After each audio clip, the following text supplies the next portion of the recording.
Hey guys, back again with another video or review on Mega Man Legends for the PS1. There's also an N64 version of this game, and I might talk about that later. It's apparently a worse port, and I looked into the reasons why. This game was also available on the PC, I think. I'm not sure if you can actually even run that game on modern computers, but the PS1 version is the PS1 is where it came out first. And this is a game I have played before, but it's a game I've wanted to play again because I didn't remember a lot of it. And I think I've beaten it. I can't even remember if I'd beaten it back in the day. I did play the N64 version. I've never actually played the PS1 version. The N64 one is the one I played, and yeah, I remember liking it, but I didn't. I don't know. I think I got stuck at a bunch of different places, and I don't think I ever finish it, to be honest. But Mega Man Legends 2 is a game I've always wanted to play. Apparently it fixes a lot of the complaints of this game, and I'm such a huge Mega Man fan that I've wanted to play that game for so long. And I do remember liking Legends, so I thought, you know what, it's a short game. I needed something short. Let's go back. I played it on the PS3. You can also play it on the Vita. And yeah, it was an interesting experience going back to this game because it's like it came out at an interesting time in video games, you know, where 3D games were still fairly new. And honestly, in my opinion, a 3D game hadn't figured out the camera at this point. I did my Mario 64 review not that long ago, and I mentioned in that review that I don't think the camera is very good in that game. Honestly, Banjo-Kazooie might be like the first game I can think of that really had like a good camera with 3D games. But Mega Man Legends has got a pretty bad camera, and it's got pretty rough controls. It's one of those games that's hard to go back to in a lot of ways, but in a lot of ways it also holds up with its gameplay, and then mostly with its charm and its world and the characters that you meet. And actually parts of the visuals hold up really well as well. So yeah, let's talk about Mega Man Legends. We'll talk about the story first, which is pretty simplistic.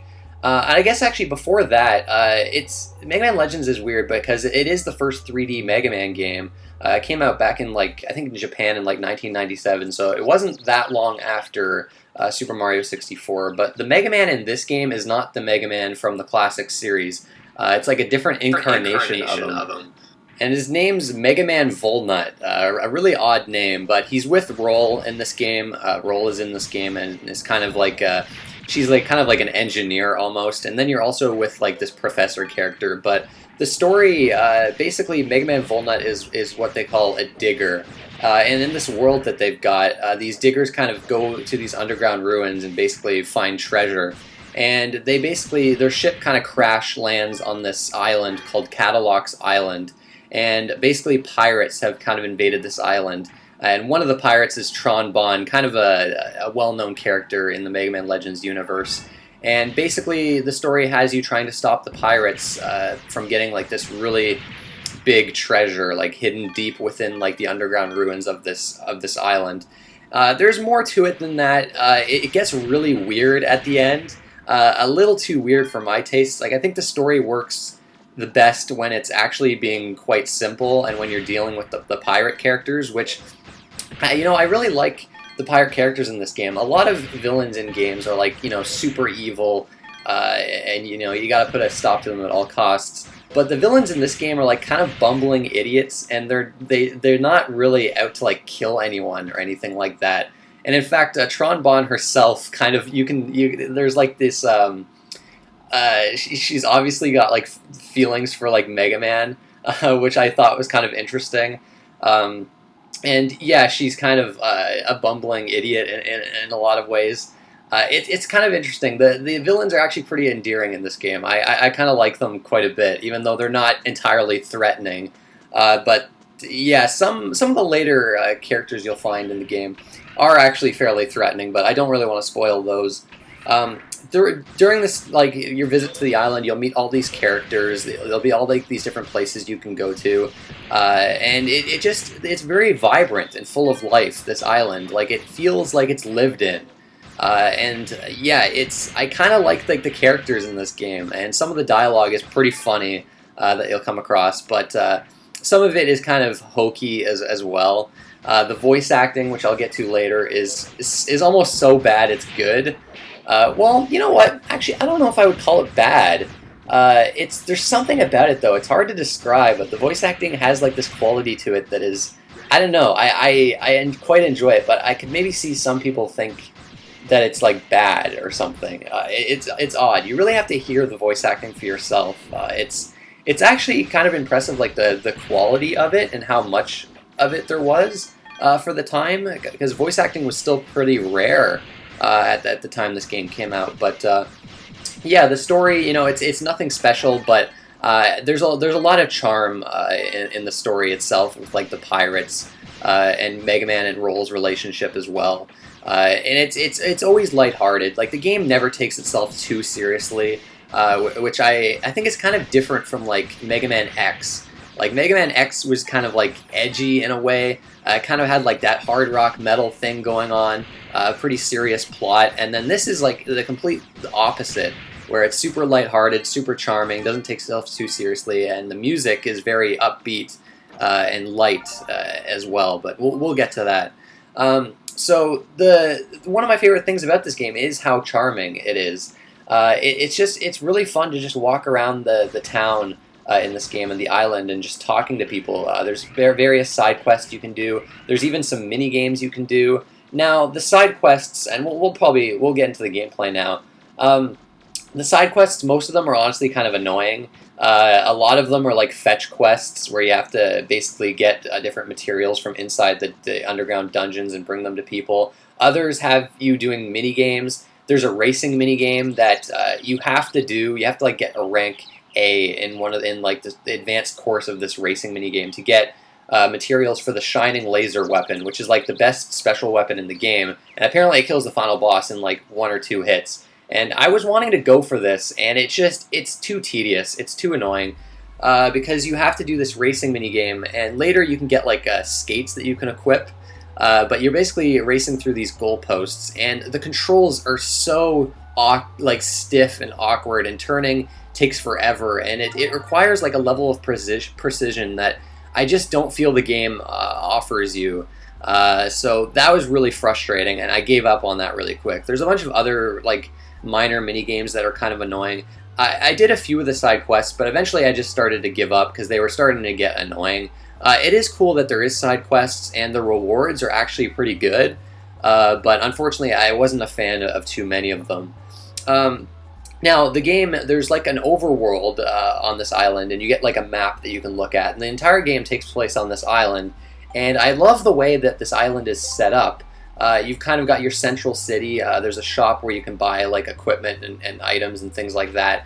And then you've got this kind of network of dungeons underneath, and there's different entry points on the overworld.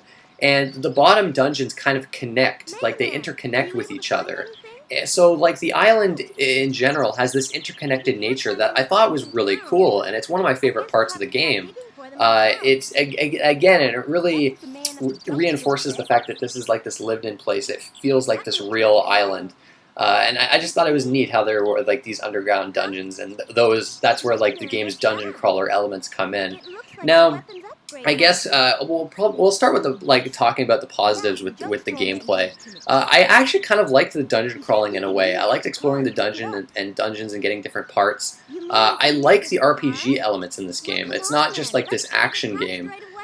Basically, you have your normal buster weapon that you just shoot, and then you have buster parts that you can equip to kind of increase the range, energy, rapid fire capabilities, and damage of your buster shots. And eventually you can equip 3 at one time, but in the beginning you can equip 2 at one time. And you're kind of experimenting with different combinations to see what you like best. And equipping different buster parts for different situations is a big part of the game. For instance, a lot of the times I didn't need a lot of range on my buster, but there are certain bosses where you need to aim at weak points, and it's cool that you can actually put on a ranged part and be able to stand like really far away, and you're able to hit their weak point. So some of the fun of the game for me was kind of experimenting with all the different combinations. There's also special weapons, so other than your Buster, you can equip one special weapon, and there's a bunch of these. And to get them, you have to get different parts throughout like the environments and bring them to Roll, and then she'll kind of make different weapons for you. Anything from like this like Gatling gun type cannon. There's a homing missile launcher. There's like a drill arm. All sorts of different weapons, like a grenade. So this is another system that's fun to experiment with, and you can even upgrade your special weapons. But there's kind of a flaw here, and that's the way you get money in this game. You get money from different enemies. You can get money from doing minigames and doing side quests, but it's more balanced for the early game. Like the early game, you get enough so that you can afford almost everything, and you're picking and choosing different items and equipment that you can buy at the shop. But by the time you reach the end game and want to upgrade your special weapons, it requires a ridiculous amount of money to properly upgrade your weapons. Like, we're talking like almost 1 million zenny to upgrade like the homing missile launcher. And honestly, even getting 100,000 zenny like takes forever. So it gets really grindy if you wanted to fully upgrade your weapons. And all the money I got, I invested in like the armor upgrades in the shop that kind of reduce the damage that you take, because I think those are probably some of the most helpful things in the game. But the best one costs like 120,000 zenny, and it took forever to save up to that, and so I got that, and then from then on, I wasn't getting enough money, and I wasn't able to really upgrade my special weapons all that much. Because, yeah, just upgrading one special weapon, and there's a bunch of them, takes a ridiculous amount of money. So I wish it was balanced a little better and that you got more money later in the game. I mean, you still do, but not enough, I feel.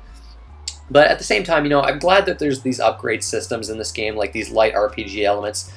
They could do a lot more with them. I think there's more that can be done, and maybe Mega Man Legends 2 tackles this better.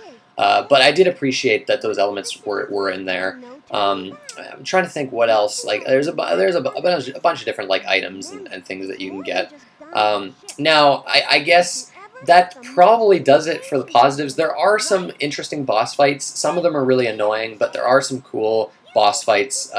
There's some good variety to the gameplay as well, because other than like the dungeon crawling, you'll have like these almost mini-game boss fights where like one of them you have to destroy these tanks, and one of them has a key, and they keep throwing the key to each other, so you have to kind of destroy the right tank and get the key.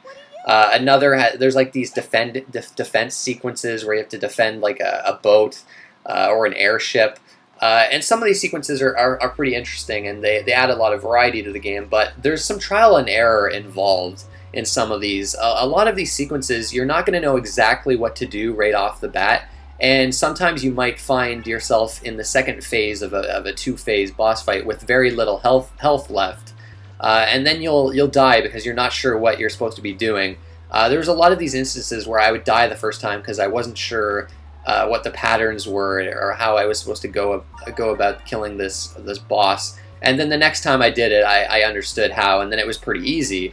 The save points, you talk to this monkey thing named Data to save, but there's not like a save point between every boss. The save points are pretty few and far between. Sometimes they're generous, sometimes they're not. One time was particularly frustrating where I was going through this dungeon, collecting all these items, and I made almost like 30 minutes worth of progress. And all of a sudden, I was just exploring this dungeon, and then I went into like this warehouse. And then all of a sudden a boss fight happened, and I was not expecting it whatsoever. And I wasn't sure how to damage this boss. It took me a while to figure out how to damage it, and by the time I did figure it out, I was pretty much dead. And I didn't have like an energy tank or anything like that, so I died. And I lost like 30 minutes of progress. And so yeah, that shit can kind of happen, and that was pretty frustrating experience to me. But the biggest negative with this game is the controls in the camera. More of the controls than the camera, really. This game almost has tank controls, where you kind of turn Mega Man with like the L1 and R1 to kind of turn him left and right, and then you use the D-pad to move him like forward and back. And yeah, it's awkward. Mega Man moves pretty slowly. You can get the roller skates like I mentioned earlier, but you can't shoot while doing this. You can kind of strafe with the default controls, but it's not very effective because you'll start out in a large circle strafe, but as you keep strafing, you'll eventually only cover a small circle. And this is pretty useless for an eventual boss that I'll talk about later.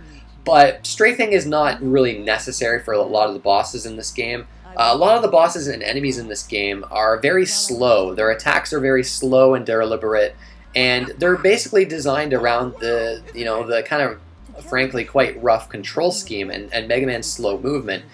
You can jump and you can kind of do a dodge roll. The dodge roll is a bit iffy to perform, and honestly, it's not terribly effective. It can come in handy sometimes, but I found the jump actually works the best for dodging attacks, because you can pull it off a lot quicker than the dodge roll. But so these tank controls make it so that it's very hard to dodge very quick attacks. And most of the game is designed around this, which is good. But there are some times where it's a pain in the ass. There's a lock-on system in this game that is actually kind of ahead of its time, because this was before Ocarina of Time, so there was no Z targeting yet. So when you lock onto an enemy, the camera just kind of moves towards that enemy. There's no actual like reticle or anything like that. And it works well enough, but there's some bosses where you have to aim at very specific points, and the auto-aim won't let you actually hit those points. Like your auto-aim will your lock-on will basically lock on to like every part of the boss that you don't want to hit. So luckily you can actually turn that off, and it's actually something I would recommend for the Bruno boss fight later in the game. This boss, if you're using the lock-on, is almost impossible. Like, it's almost impossible to hit this like very small part of the body that you're supposed to hit. But as soon as you turn the lock-on off, and you're able to aim where you want, generally, because there's still no reticle with the lock-on off, you can hit them more easily, and so it's far more effective. But usually lock-on is better to have on. It's finicky. This lock-on system is not great. It's very primitive. It often doesn't want to lock on to enemies behind you. And in this game, it's very easy to be hit from off-screen enemies. And again, moving Mega Man and moving the camera is a very slow process. So the combat doesn't really work all that well with multiple enemies. There's a few encounters where you have to fight 3 or more enemies at once in generally small rooms. And that's where the combat and the controls and the camera just completely fall apart. But luckily, there's not too many of these instances. I do find Mega Man takes way too much damage in the early game, especially if you don't get some of those upgrades. There's also this kind of shield mechanic in the game that's kind of weird, where if you keep getting damaged, your shield or your health bar will turn red, and if you keep getting damaged while your health bar is red, your shield breaks, and from then on you'll take more damage. So it's kind of like almost like a regenerating health system in a way, even like way before Halo or anything like that. And you can repair your shields at roll or data, one of the save points, which also heals all your health. Another thing I forgot to mention, special weapons have ammo, so that's another thing you have to worry about. So even though some of them can get super powerful, there's definitely limited ammo to think about. But yeah, there's this weird shield mechanic that I thought was kind of weird. So you want to basically, if you find yourself with a red health bar, you want to kind of avoid attacks for a while. Now, the combat itself, like, I don't know if I could say it's good combat. I didn't hate it. I can't say I ever hated it. And some of the bosses are kind of fun, and some of the combat encounters can be pretty fun, but it's not one of the strengths of the game, that's for sure. And this is one of those things where I've heard Mega Man Legends 2 is far better. But now I want to talk about the final boss of this game. And actually, before that, I want to say you actually have to use the D-pad on this game on the PS3. I've heard the Vita actually has better control options. You can actually change the controls around a little bit. The PS3 version you can't. And even if you activate like the analog control option in the menu, it immediately reverts back to digital. So you have to play this game with a D-pad, which is awkward. It's very awkward and already adds to like the annoying controls. But the final boss. So I got to the final boss, and it was like this. It was like this weird fuck you. At least it felt like this way at first. The final boss is this extremely fast enemy, the fastest enemy in the game by far. A stark comparison to everything else in the entire game. This boss teleports around this room super quick. He attacks incredibly quickly, and because of the game's slow movement and camera system, it's often he'll often be off screen, and you'll have to constantly readjust Mega Man's viewpoint to get a good look at him. And by the time you do, he's already pulled off an attack, hit you, and teleported across the room behind you. And so I was very frustrated with this boss fight. I couldn't strafe properly, so I couldn't really hit him all that well. And locking on in this game, you have to stop to lock on. You can't like lock on and move at the same time. In fact, you generally have to like stop and attack to shoot in this game. Strafing is really the only way to shoot at the same time. And with the default control setup, you can only strafe in small circles, which is not effective for this final boss. So I tried this boss like a few times, and I just could not do it. It was absolutely impossible. Like, I just could not do it. It was too fast, and the controls and the camera were just not up to snuff for what they expected out of you for this boss. So I was getting really frustrated at this boss, and so I looked in the menu, and there's an option to change it so that you have the left and right parts of the D-pad to move Mega Man right and left. The R1 and L1 is to move Mega Man right and left. And ordinarily, this control scheme is horrendous. Like, it makes the game unplayable. Like, it's like this weird bastardized version of tank controls. It is baffling, and it's not effective in any part of the game.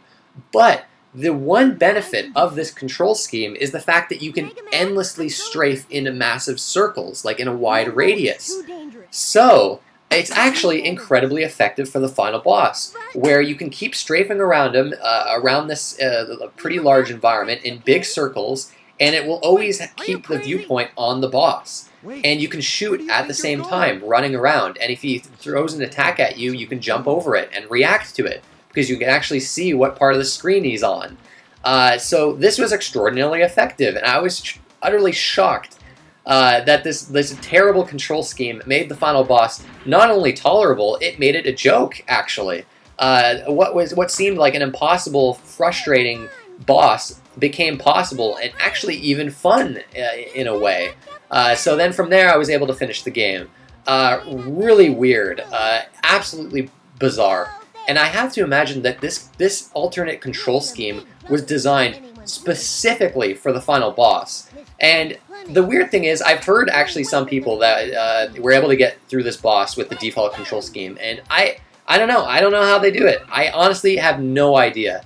Like, the controls were just, like, they just did not work well enough for me, for like, what this boss was, for how fast it was, for how fast its attacks were. But luckily, there's that control scheme, and maybe on Vita it would have been better, too, because I could have changed the controls to anything I wanted. But, yeah, it was definitely an odd moment of this game. The dungeons themselves, I guess I didn't really talk about the dungeons. They're mainly just corridors and giant, like, square rooms. They're kind of ugly to look at, too, and they're pretty dark compared to, like, the vibrant, colorful island setting.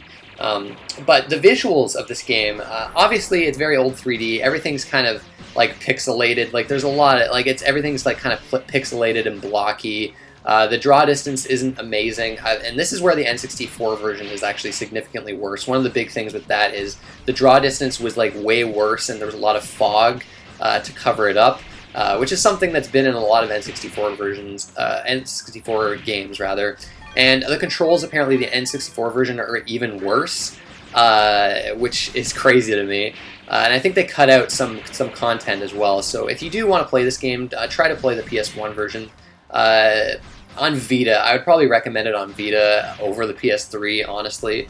But the visuals of this game, I actually like the way this game looks. I think the characters, I like the way the characters look, and the game has this very stylized art to it. It almost has like an anime type look to it. And the characters, I think, look really good. And I like kind of like the facial expressions that are in this game. The characters are very expressive. Which I really liked. And again, I like just all the colors with this game. So honestly, I think it actually holds up fairly well visually. I don't think it's like a totally ugly game. And then audio-wise, like I said before, the voice acting, it was probably actually quite impressive for the time. You know, it's not amazing now, but you got to also remember voice acting was fairly uncommon at this point. One thing that I thought was funny was the voice actor for Mega Man has got to be Canadian. When Mega Man said "about," I was just like, "Oh my god!" Like it was the most Canadian sounding "about" I've ever heard. And now I'm probably going to get a bunch of comments saying that mine was there, but I thought that was pretty funny. The music, like I said before, is very lighthearted, very upbeat, but in stark contrast with that, and that's all like the island songs that play on the island, and they're really catchy. I really like the soundtrack in this game. I actually think it's really good, like with pretty much every Mega Man game ever. But the dungeon music is like really moody and atmospheric, and like it almost reminds me of like Resident Evil or Silent Hill music. Like it's actually creepy. It almost sounds like some of the dungeon music was like supposed to be for like a Resident Evil game, and they just put it in Mega Man Legends. It's really weird, but I think it's really effective as well. I think it really fits like the atmosphere of the dungeons, which are again like this great contrast to like the lighthearted island setting whenever you eventually get to the overworld. But yeah, the audio I quite like as well, honestly. But yeah, Mega Man Legends. Honestly, I wasn't expecting to talk for like almost 30 minutes about this game, but I think it's an interesting game. I think it's a very interesting game. It's good. I like it. I think it's got some pretty big problems. I think some people are just not going to be able to get over the controls. You do kind of get used to them eventually. In the early game, as far as difficulty-wise, I think as far as difficulty is like way harder than like the second half. Once you start getting some more power-ups and like an energy tanks and things like that, it gets easier. But some of the early bosses can be a bit rough in the beginning. But yeah, it's a good game. It's unique. I like the structure of it.